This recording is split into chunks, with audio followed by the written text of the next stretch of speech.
People, this is not a test. We are at DEFCON 5. Alpha Sector. Check. Tango Sector. Check. Delta Sector. Only Sega Saturn has 3 32-bit processors. Delta Sector. 3 processors mean better gameplay. Delta Sector, you hear me? Sony PlayStation only has 1. 3, 2, 1. When you've got Sega Saturn, nothing else matters. First of all, I'm pretty sure the Sega Saturn only had 2 processors.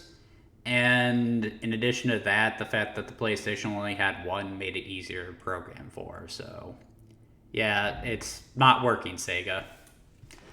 Anyway, up next on our list of Sega Saturn games is Panzer Dragoon, which is probably the most famous series to ever get its start on the Sega Saturn. And it's actually interesting how this game came about. The director of this game, whose name I'm not going to try to pronounce because I'll know I'll ruin it. I'm terrible with Japanese names. He was originally a filmmaker. That's what he went to school for. But as he was in film school, he developed a love for games. And after graduating, he ended up signing on with Sega to make games for him. Sounds kind of like Hideo Kojima, doesn't it? But even though that's sort of a bizarre background for a game developer, he actually had a real knack for design, game development, and storytelling. So Panzer Dragoon would be another one of the launch titles for the Sega Saturn, and of the launch lineup, it is seen by many as the best one of the bunch, and really the entire series represents the best that the console has to offer.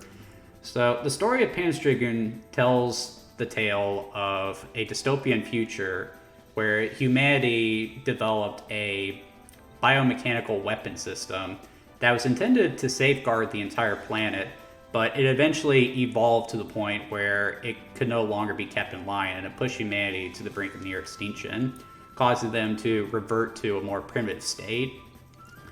Eventually, one of the tribes came upon the mysterious Black Tower, which proved to be a treasure trove of ancient technology that they were able to use to push back the biomechanical monsters that have festered across the world. But they also used that technology to instill an imperial rule over the rest of the planet. The game Panzer Dragoon sees you take the role of a hunter who, while out with his party one day, witnesses a mid-air duel between 2 riders atop dragons. One of the dragons is shot down, and with his dying breath, the rider transfers telepathic control over his dragon to the hunter, and then instructs him to mount the dragon, head for the Black Tower, and prevent the other dragon rider from getting there first. As to what will happen if the other rider gets there first, you guys are just going to have to play the game to find out for yourself.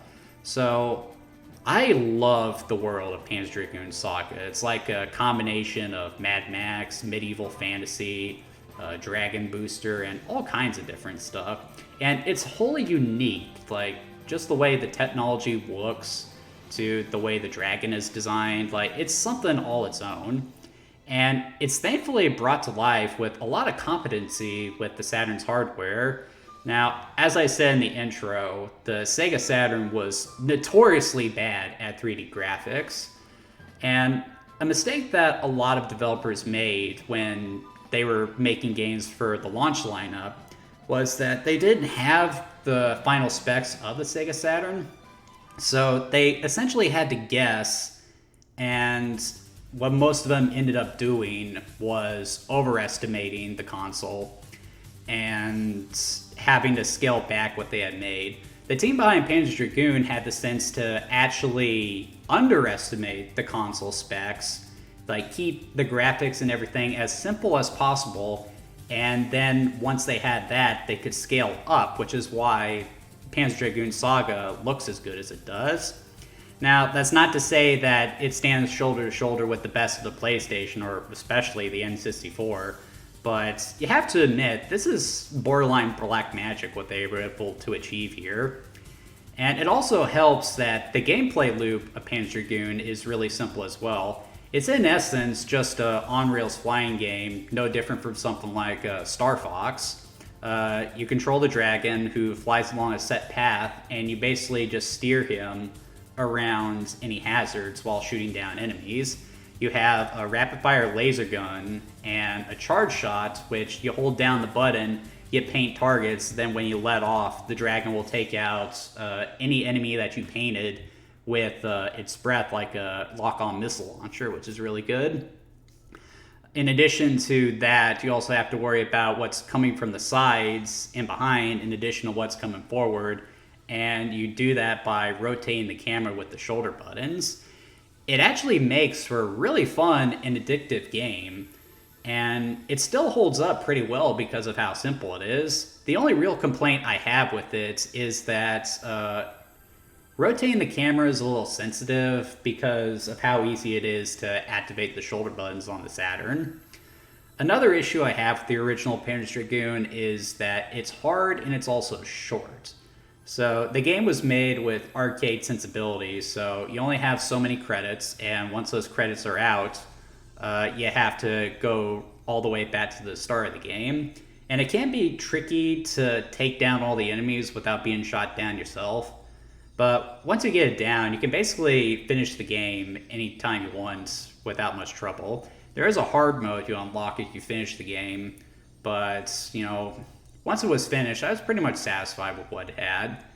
Regardless, I still had a great time with the original Panzer Dragoon.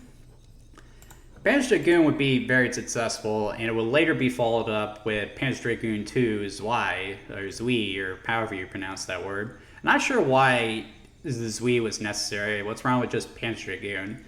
But regardless, Panzer Dragoon 2 is an improvement on the first game in all respects.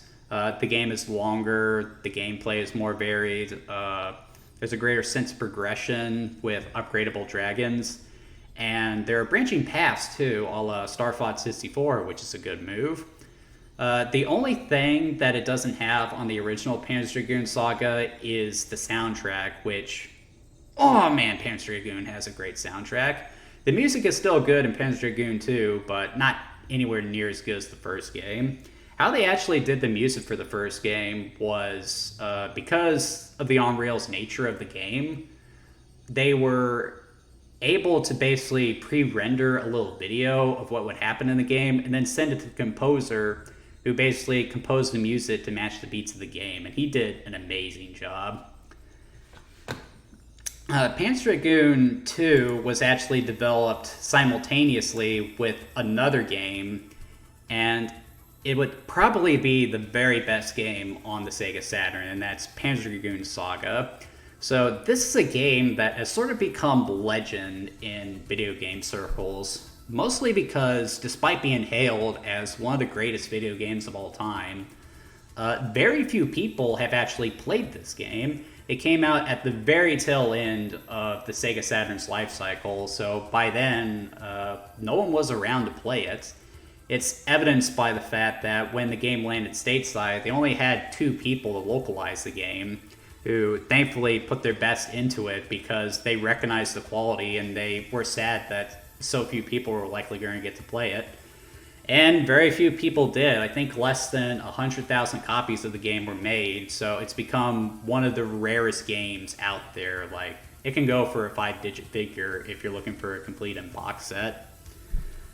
I started Panzer Dragoon Saga with the intention of just getting a little taste of what it was, just for the sake of this retrospective. But of all the games I played this month, Panzer Dragoon Saga was the one that I kept coming back to. And by the time I had finished playing everything, I had finished the game. I did not think it would live up to the hype behind it, but my goodness, Panzer Dragoon Saga is so good. This is one of the best RPGs I have ever played, and while I'm not an RPG aficionado, it's everything I can think of with problems I typically have with RPGs, like grinding, a slow pace, an uninteresting story. These are all issues that Panzer Dragoon doesn't have, and when it's paired with the world, the story, the characters, it's so good. It's so good. Like, you can only play one game on the Sega Saturn. Play Panzer Dragoon Saga, get yourself a console, and get yourself a modification so you don't have to pay an arm and a leg for it. Because, like, this game alone is worth getting the console modified for. It's so good. After Panzer Dragoon Saga, the series would get one last game on the original Xbox called Panzer Dragoon Orta, which, from what I understand, was also really well received. I haven't had a chance to play this one yet. It is available on my Xbox Series X, but just based on what I'm looking at right here, it looks like Panzer Dragoon as I know and love it, so I'm excited to check it out. But after that, the series would disappear as Sega shifted to focus primarily on Sonic and Yakuza. But there was an attempt to revive the series a couple years back with a remake of the first game, which unfortunately didn't do too well. Though it looks real nice here. The game feel is really off. The graphics were glitchy at the time. It was really laggy on the Nintendo Switch. It's generally agreed that it was a subpar effort in general. There were plans to remake the rest of the series. Panzer Dragoon 2 was next on the list, but considering how long ago the remake came out, I have a feeling that's been canceled. I would really like to see this series come back, though. As I said, Sega is sort of digging into their back catalog in order to make some new games in their neglected franchises, so how about give us another Panzer Dragoon game? I mean, you could do a collection of Panzer Dragoon 2, and Panzer Dragoon Orta, and you could charge $40 for that. Then you can do a full remake of Panzer Dragoon Saga, and you could charge $60 for that, $70 even, and people would pay to play that if you did it right. So yeah, Panzer Dragoon, excellent franchise, and it's probably my favorite franchise that I've played this month. It's just a great series, highly recommended. That's going to do it for that, though. Join me tomorrow as we continue on with our little Sega Genesis, Sega Saturn retrospective.